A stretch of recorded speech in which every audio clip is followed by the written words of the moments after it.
What is going on, guys? Today we got a brand new video. Today we're gonna be working on the Mazda 3 sedan and we're gonna be doing a short ram intake install. Now, before I get started, I don't at all suggest a short ram intake for your Mazda 3. There's two things that I kind of approve on, which is an intake resonator delete because you save money and you basically get a short ram intake that was engineered for the car, technically, or a cold air intake, which goes down into your fender well and actually brings cold air in. Now, the reason why I don't suggest short ram intakes is because you're not really making any power with them, except you're heat soaking like crazy. Now, you can kind of see this with the intake resonator delete, but at the same time, you're not spending any money removing it. So, in fact, I believe that a short ram intake is an absolute waste of money for these cars unless for some reason you're boosted. If you're boosted, that's okay, but if you're naturally aspirated, you're looking for a little bit more kind of power, which you're really not gonna get either way with any intakes with these, I would go with the cold air intake. Now, the reason why we're doing a short ram intake is so I can just make content for you guys, so it's something cool to watch in case for some odd reason you guys live in -20 weather and heat soak isn't a big issue for you, then I got a solution. Now, for today's intake install with the 2-liter Mazda 3, we're not gonna be actually using a branded intake, but we're gonna be using a literal Mazda OEM Mazda Speed 3 intake. So this piece right here and that piece right here, that's an actual cold air intake that Mazda made for the first gen Mazda Speed 3s. But all we're going to be using today is this pipe, and we're going to be modding it into a short ram intake. So like I said, you guys can't really get this anywhere, so don't bother asking. There's multiple brands you can look up to find a short ram intake if you guys are really interested in doing a short ram. So first things first, it's funny because I tried making this video last weekend, but unfortunately I didn't have hosing and the car was apart and I was too lazy to put it back together and go to the shop. So we're doing it right now. And like I said, I don't plan on keeping this at all. I'm just making this for explanational and content purposes, because I live in a place right now, it's summer, it can get up to 40 degrees, and this engine bay with that heat radiating off the hood, with that heat radiating in the tight engine bay, that filter that's going to be sitting right here is going to be soaking just like this box. So I will invest in a cold air intake because I will be bringing cold air in rather than hot air, because there's no directional, like, I mean, there is a directional flow, like it goes through here into the intake, but it's not like you would be getting with the cold air intake because you're literally soaking hot air from up. Like I said, this isn't beneficial. You mostly do this for cool noises, and like I said, again, I wouldn't spend the money. If you're really desperate to get an intake, get a cold air that goes into the fender well, because this will not do any good. So here we basically have our intake set up. This is a corksport inlet pipe for Mazda Speed. Obviously we can't use that. We can go ahead and take this off. This comes with an air straightener. We're not gonna need this, but we will need this piece. We also will need this air filter. Two pieces that we need from this. Will not be using this pipe because unfortunately it just doesn't fit. Ram piece off. So all we need is this clamp, and this clamp. If I can tighten it enough, we should be good to go and do this install. So without further ado, let's head over to the car. So we're over at the car right now. The first thing you guys can do is go ahead and unplug your MAF sensor. When we're done this, we're gonna be unplugging the battery. One of the next steps we can do is get a screwdriver, because they made this really friendly. Go ahead and unscrew the throttle body mount clamp, as you would maybe wanna say.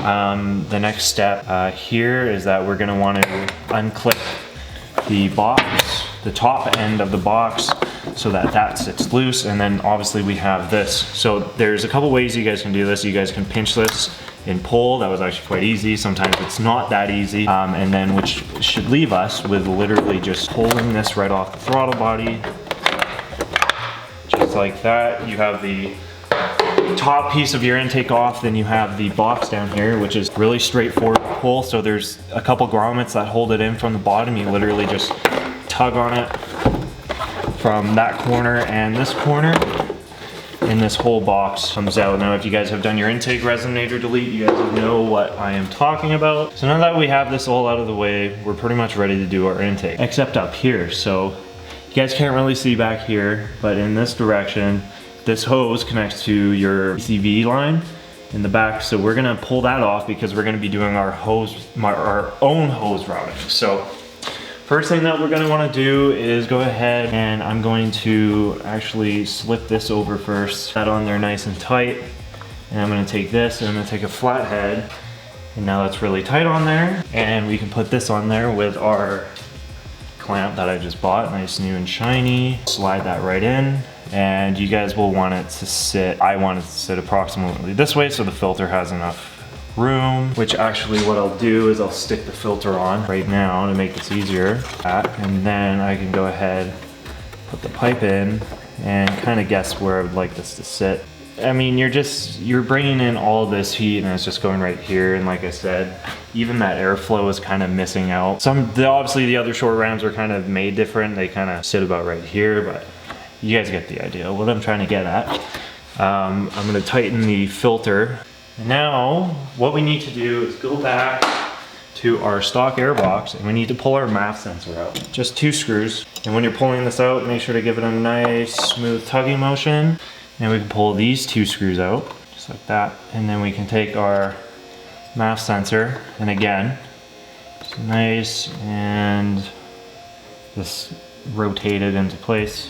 Good, and then we can take our MAF sensor and plug that in. And at that point, you guys basically have a full intake.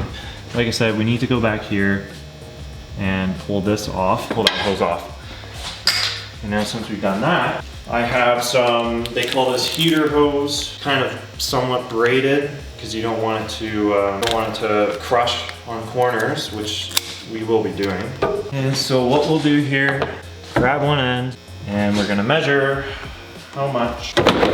So, because we got to figure out the bend. This is quite loose on there, so I might have to get some clamps, but the whole idea is that we want it to bend this way in our old clamps. So if we sit it like that, it seems to be good enough, although I'm not convinced that it won't leak air anywhere though. It is pretty tight, but it's not pinched. But in reality, if we start this car, this should work. So if you guys are doing a custom job like me in this situation, I'd definitely run some ties, or actually I can do zap straps. I totally forgot about that. Both ends, but you guys can see here, make sure there's no pinching in the lines. There's still some, I think there should be enough, because this is only pretty much a vacuum line. Right there is good too, but obviously after driving the car, this will shrink a bit, so you'll have to see, but I'm gonna zap strap these 2 and then we should be able to start this and try it out. We're gonna start this up and see if she lives. If not, then we're putting the other one back. And everything's zap strapped.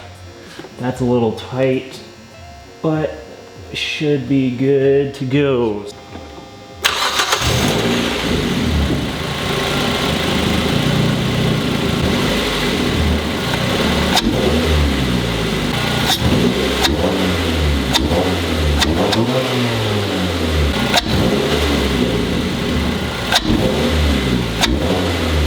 Alright guys, so I'm gonna let it run in idle for a bit so it relearns it. You have to let it run for like 10 minutes or something like that. It does sound good. The idle does seem to be a little bit confused, so we'll see if it kind of cleans up. If not, then I'm totally okay with taking this off. It could possibly because of this being pinched, or there could be some air leaking from one of these lines, but that's okay because I've done janky intakes before, so this should be okay. But you guys, that sounds actually pretty good in that, eh? So you can hear it when you put you can hear it go.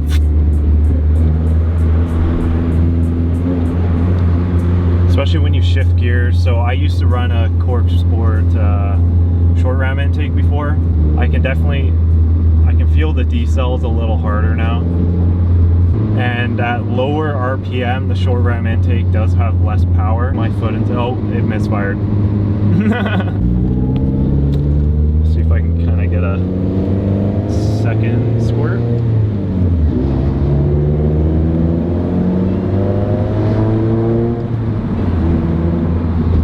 Yeah, not bad. All right, my friends, and that's the video for today with the Mazda 3's custom intake probably gonna pull it off, to be honest, because I just really don't want to heat soak, and the car just, it's either my coil packs are starting to go or it's misfiring. It's having a misfire there, and it could be because this is too tight, which I doubt it would be, but you guys get the idea. If you guys get an actual branded one that's like built for this, then you'll be fine. If you guys enjoyed today's video, make sure to hit that subscribe button, leave a like on the video, and comment down below. Other than that, guys, keep it real. I'll see y'all in the next one.